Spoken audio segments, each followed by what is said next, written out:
따스한 성령님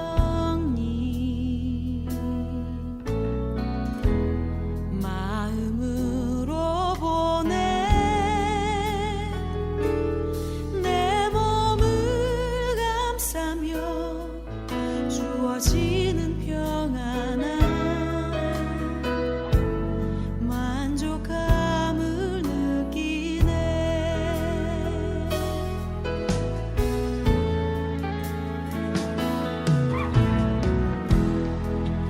따스한 성령님 마음으로 보내 내 몸을 감싸며 주어지는 평안한 만족감을 느끼네. 부르신 곳에서 나는 예배하네. 어떤 상황에도 나는 예배하네. 부르신 곳에서 나는 예배하네. 어떤 상황에도 나는 예배하네.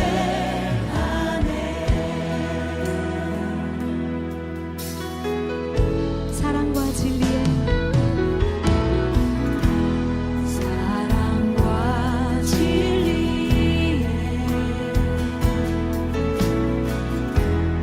한 줄기 빛보네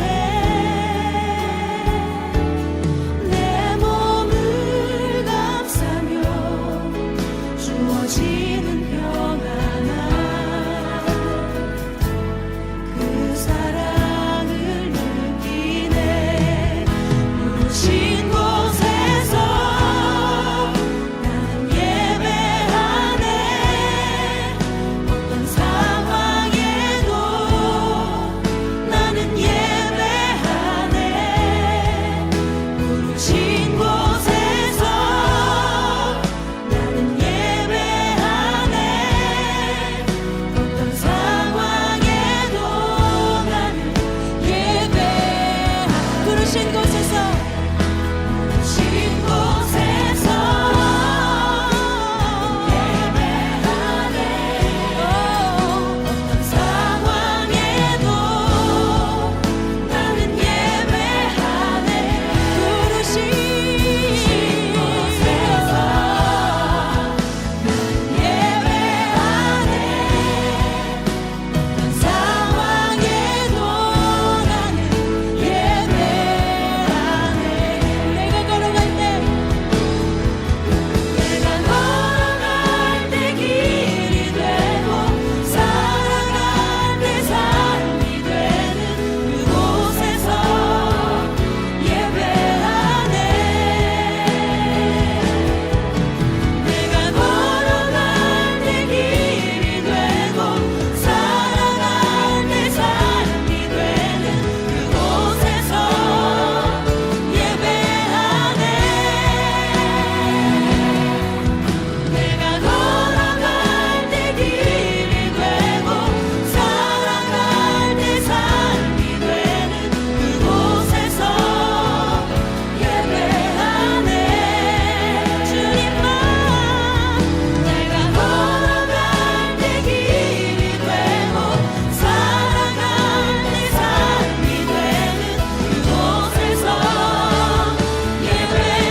이 시간 함께 오실 하나님의 말씀은 신약성경 마가복음 10장 28절로 30절 말씀입니다.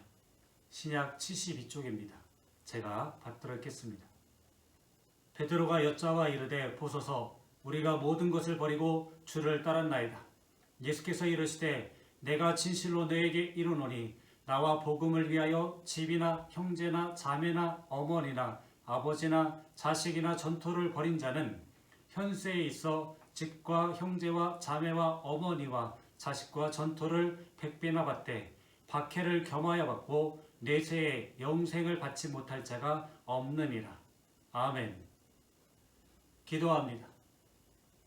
허물어지고 파괴된 것들을 다시 채워주신 주님, 우리도 파기하고 무너뜨린 자 편에 서지 않고 세우고 건설하는 일에 동참하게 하옵소서. 주님이 나의 약하고 추한 것들을 품어주시고 큰 사랑으로 용서해 주신 것처럼 우리도 죽이는 자가 되지 않고 품고 살리는 자가 되게 하여 주옵소서. 주님이 창조 질서를 보존하며 생명을 돌보신 것처럼 우리도 창조 질서를 파기하는 세력들을 거부하며 대항하여 싸우게 하여 주옵소서. 우리 주 예수 그리스도의 이름으로 기도합니다. 아멘. 요즘 다양한 노래 경연대회가 많습니다. 얼마 전 경연대회에서 누군가 가족사진이라는 노래를 불렀습니다. 노래를 부르는 사람도 울고 듣는 사람들도 함께 울었습니다. 이 노래가 감동적인 것은 홀로 되신 어머니의 희생적인 삶을 이야기하고 있기 때문일 것입니다. 이 세상을 사는 대부분의 어머니들은 자녀들을 향해 희생적인 삶을 사셨기에 자녀들은 어머니를 생각하면 마음이 울컥해집니다. 기독교는 헌신 없이는 설명되지 않는 종교입니다. 예수 그리스도는 십자가의 희생으로 헌신의 모범을 보여주셨습니다. 선지자 이사야는 메시아의 희생적인 모습을 다음과 같이 말하고 있습니다. 그가 찔림은 우리의 허물 때문이요 그가 상함은 우리의 죄악 때문이라.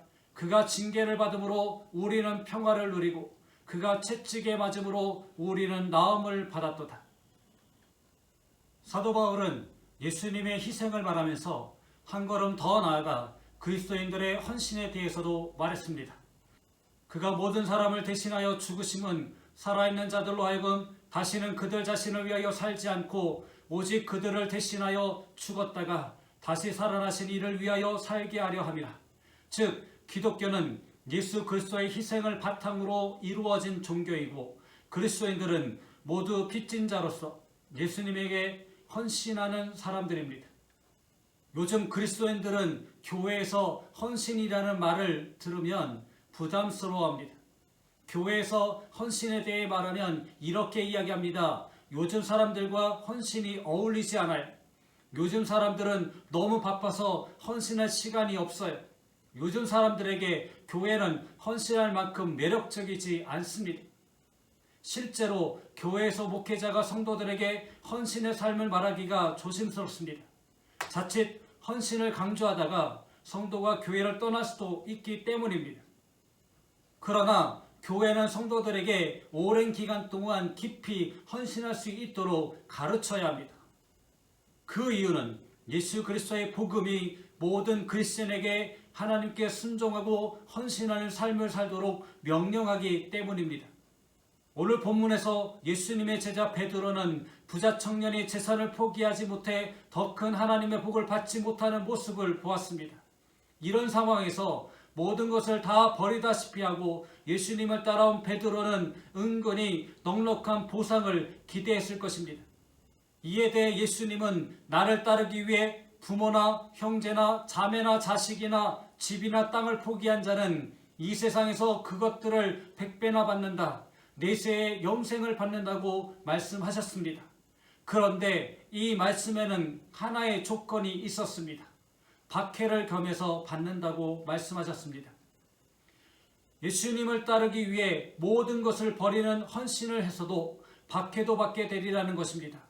그리스도인에게 헌신이 어려운 것은 환난과 박해와 같은 고난이 있기 때문입니다. 그러므로 그리스도인의 헌신은 자기의 힘만으로는 불가능합니다. 그렇다면 그리스도인들이 헌신을 의무로 생각하지 않고 넘치는 힘으로 그리고 간절한 마음으로 헌신할 수 있는 비결은 무엇일까요? 성령이 우리 안에서 살아야 합니다. 사랑하는 아들을 전쟁터에 내보낸 어머니가 아들의 전사통지서를 받고 비탄에 잠겼습니다. 어머니는 식음을 전폐하고 애끓는 기도를 드렸습니다. 제발 아들을 단 5분만 만나게 해주세요. 단 5분만. 어머니의 간절한 기도를 듣고 천사가 말했습니다. 아들을 5분 동안 만나게 해주겠다. 그러면 아들의 언제 모습을 보고 싶으냐? 어머니의 품에서 재롱을 피우는 모습인가? 학교에서 상을 받고 기뻐하는 모습인가? 아니면 전장에서 용감하게 싸우는 모습인가? 어머니는 한참을 생각한 뒤 천사에게 말했습니다. 아들이 잘못을 저질러 제게 용서를 빌던 모습입니다. 아들이 눈물을 흘리던 모습이 제 마음속에서 지워지지 않아요. 지금도 그때를 생각하면 슬픔으로 가슴이 미어집니다. 자식이 죽으면 부모의 가슴에 묻는다고 하지만 사실 자식은 살아있으나 죽으나 늘 부모의 가슴 속에 살아있습니다. 사람은 가슴 속에 누가 살아있느냐에 따라서 행동이 달라집니다. 그리스도인들의 마음 속에는 하나님의 영이 살아있어야 합니다. 바울이 말합니다. 만일 너희 속에 하나님의 영이 거하시면 너희가 육신에 있지 아니하고 영에 있나니 누구든지 그리스도의 영이 없으면 그리스도의 사람이 아니라. 성경에는 놀라운 헌신을 한 사람들이 등장합니다. 나사로의 누이 마리아는 예수님 일행이 식사하는 도중에 들어와서 매우 값진 나드 항유를 가져다가 예수님 발에 붓고 자기 머리털로 그의 발을 닦았습니다. 가나안 가부는 자기가 가진 돈 전부를 헌금했습니다. 이러한 헌신은 자기의 힘과 의지로만 되는 것이 아닙니다. 하나님의 영이 그들의 마음에서 살아 움직였기 때문에 가능한 것입니다. 여러분의 마음 안에 성령이 역사하시어 기쁨으로 헌신하시기를 바랍니다. 하나님의 사랑을 느껴야 합니다. 김진호라는 젊은이가 있습니다. 그의 아버지는 그가 중학교 2학년 때 돌아가셨습니다. 너무 일찍 돌아가셨기에 가족들이 함께 모여 찍은 변변한 가족사진조차 없어서 엄마와 아들이 찍은 사진에 아버지의 명함 사진을 붙여놓았습니다. 그는 자라서 SG 워너비라 하는 가수의 일원이 되었습니다. 그가 2013년에 자기의 가족사진을 보면서 만든 노래가 가족사진이라는 노래입니다. 가사는 이렇게 이어집니다. 나는 철이 없는 아들이 되어서 이곳저곳에서 깨지고 또 일어서다 외로운 어느 날 꺼내본 사진 속 아빠를 닮았네. 가족사진 속에 미소 띈 젊은 아가씨의 꽃피던 시절은 나에게 다시 돌아와서 나를 꽃피우기 위해 걸음이 되어버렸던 그을린 그 시간들을 내가 깨끗이 모아서 당신의 웃음꽃 피기를. 김구는 원래 효심이 깊은 아들이 아니었지만 방황의 세월을 보내다 홀로 되신 어머니의 헌신적인 사랑에 자신이 바뀌었다고 고백하고 있습니다. 깊은 효심은 부모가 물려주는 재산이 많아서 생기는 것도 특별한 훈련으로 가능한 것도 아닙니다.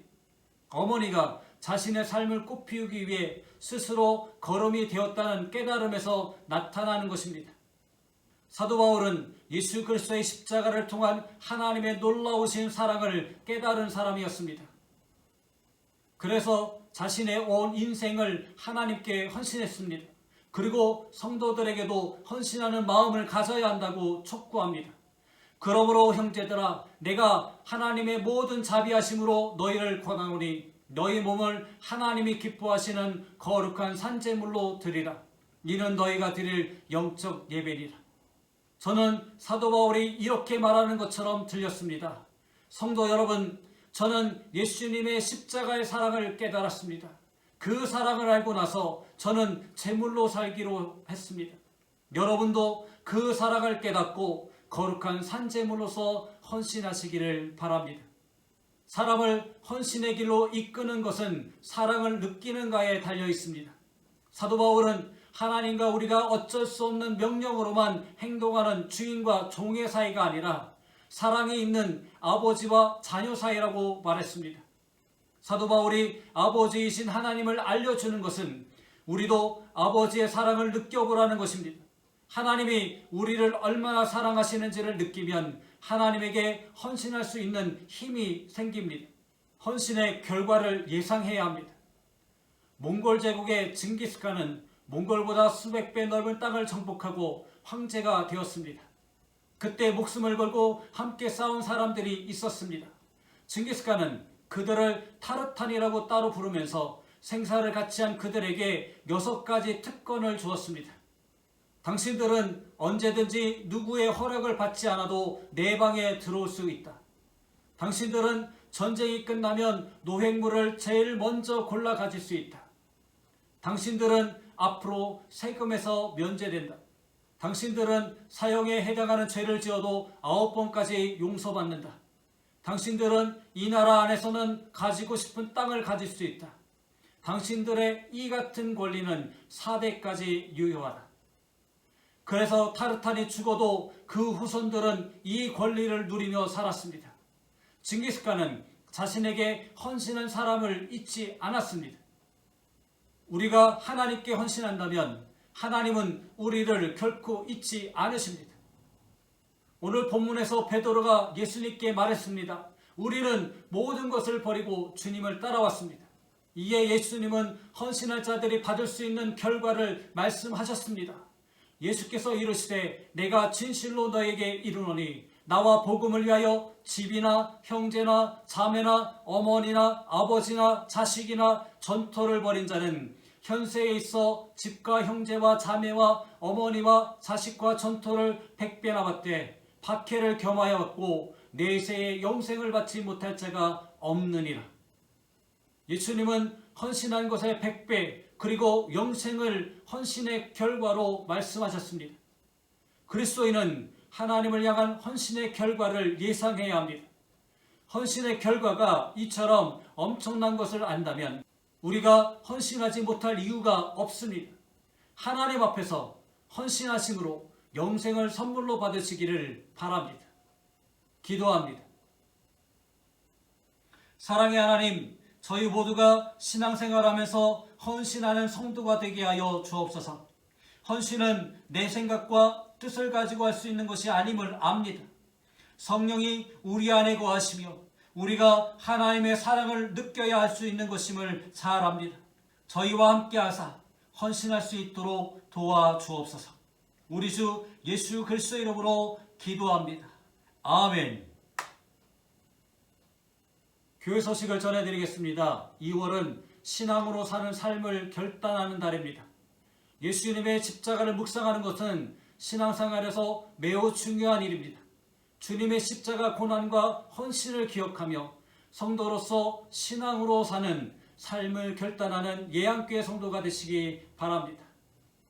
오늘은 변화주일입니다. 예수님께서 거룩한 모습으로 변화하신 것을 기념하는 변화주일입니다. 하나님의 영광을 드러내며 생활하는 예양교회 성도가 되시기 바랍니다. 오늘까지 설 연휴입니다. 가족과 함께 건강한 연휴 보냈으리라 믿습니다. 새로운 마음과 다짐으로 더욱 힘차게 생활하는 여러분이 되시기 바랍니다. 코로나19 감염이 여전히 확산되고 있습니다. 개인 위생수칙을 지키며 건강하게 생활하시기 바랍니다. 아울러 코로나19가 빨리 종식되어 함께 예배드릴 수 있도록 계속해서 기도 바랍니다. 지금은 생명의 말씀으로 구원받을 사람들을 부르시는 하나님 아버지의 사랑하심과 오늘도 절망과 패배에 빠진 이들을 외면하지 아니하시고 따뜻한 손길로 위로해 주시는 우리 주 예수 그리스도의 한없는 은혜와 우리가 가야 할 길을 우리보다 먼저 가셔서 길을 만들어 주시는 성령님의 교통하심의 은총이 주님이 가라고 명령하신 길을 달려가겠다고 결심하고 십자가의 길을 출발하는 모든 성도들의 머리 위에, 그들의 가정과 삶의 터전 위에, 자녀들과 자녀들의 학업 위에 이제부터 영원히 함께 하시기를 간절히 축원하옵나이다. 아멘.